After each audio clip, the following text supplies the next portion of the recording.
Pasintabi po sa susunod na balita, hinukay ng isang lalaki mula sa libingan ng katawan ng namatay niyang kapatid at dinala ito sa isang bangko sa Odisha, India.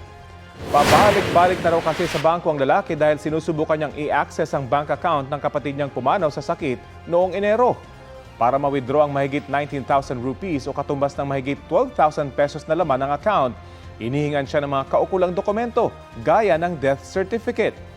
Hindi naintindihan ng lalaki ang proseso kaya hinukay niya ang katawan ng kanyang kapatid at ipinisinta sa bangko bilang tugon sa hinihinging proof of death. Ayon sa Indian authorities, miyembro ng isang tribu ang lalaki at illiterate umano sa mga proseso ng bangko. Bigo rin daw ang bank officials na maipaliwanag ng maayos ang proseso sa lalaki. Tinulungan ng mga otoridad ang lalaki at tiniyak na makukuha niya ang pera mula sa bangko. Nakumpirma rin siya na lang ang tanging surviving claimant ng bank account. Nailibing na ulit ang bangkay ng kanyang kapatid.